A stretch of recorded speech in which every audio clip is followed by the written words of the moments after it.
Hello, welcome to Pop Along RC, the RC car channel dedicated to getting you guys into RC car racing.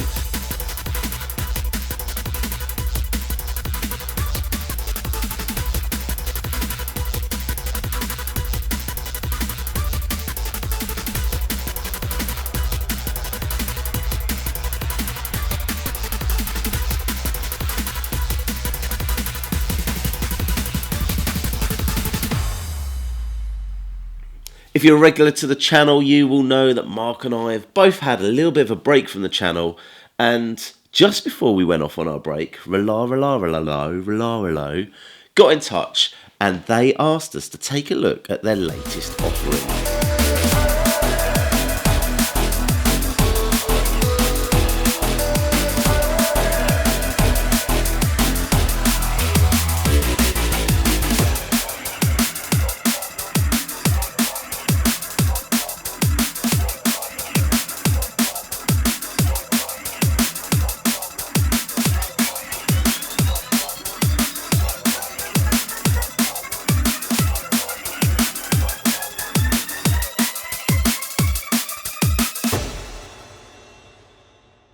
So with this slightly smaller scale car, I managed to sneak it into the boot of the car and it took up next to no space. There was even space inside the box for me to take a decent charger so that I could charge up rather than relying on the USB charger that comes with the kit.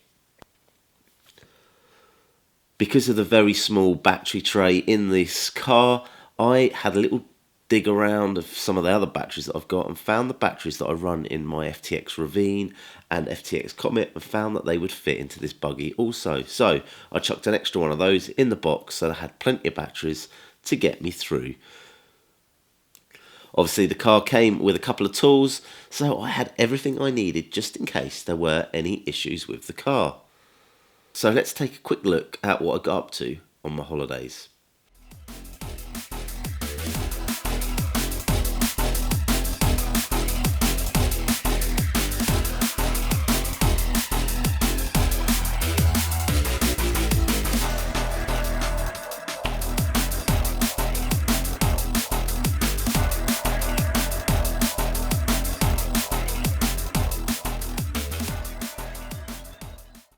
There's still plenty of battery. We've been going for about 20 minutes so far on this original battery, which means with the fact that I've got two batteries with me today, we should be able to get about 40 minutes, half an hour.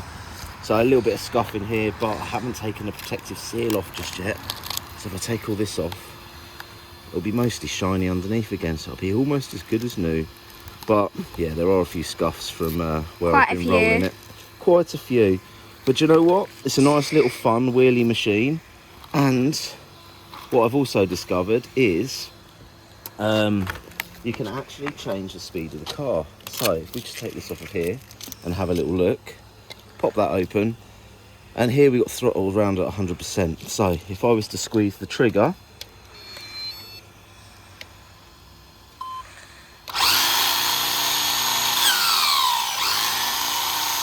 you can see that's pretty quick. But if I slow this down to say 50% and I squeeze the trigger, much more drivable. And if I turn it down to maybe 30%, I can now give it to my daughter to have a go. What? There you go. So all you got to do is drive around and not crash.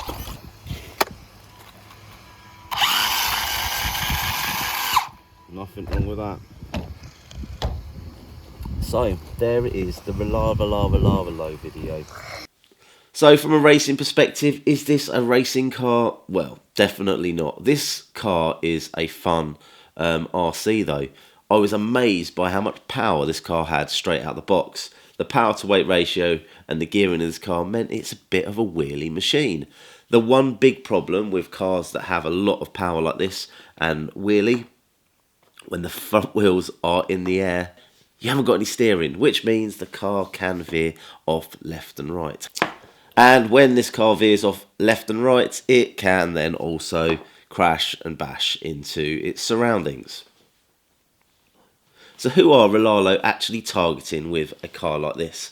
I think this is an ideal car for somebody getting into the hobby. It's relatively cheap, and the car seems to be pretty hardy. With regards to performance, it's got the speed if you need it. However, if this is a newbie coming into the hobby and they need to have a little more control of the car, you do have the option to slow the car down. So as you can see, I took my daughter with me for a little drive around, and she is what I would consider an absolute noob.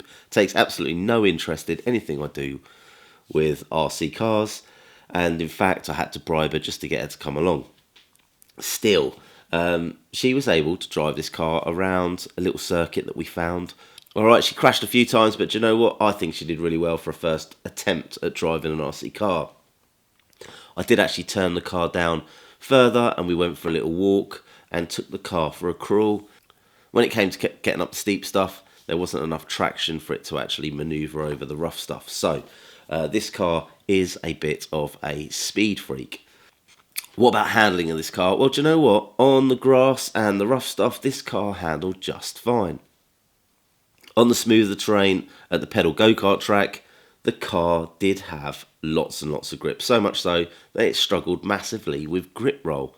Now with this car there's a couple of options to solving this problem. The first one, take the turns a little bit slower, flow through the turns a little bit more, and you will not grip roll nearly as much. The other option as well, on the radio gear, you can just turn down the end points on the steering so it becomes less responsive, and therefore you're going to get a smoother turn. Considering how many times this car rolled over and crashed into the barriers being driven by myself and my daughter, do you know what? It came out unscathed. So there you go, a nice little entry-level car for general RCing around. Now, we did manage to go full throttle down a few little roads, and the car's pretty quick. Did I put the GPS on it? No. Was it as fast as the old Rlaarlo speed car? No. Was it fun? Yes. And can beginners use it? Definitely. So what are we going to do with this car next? How about you guys? Put it in the comments down below, and we will see what we can do with this car when Mark gets back off his holidays. Until the next time, see you soon.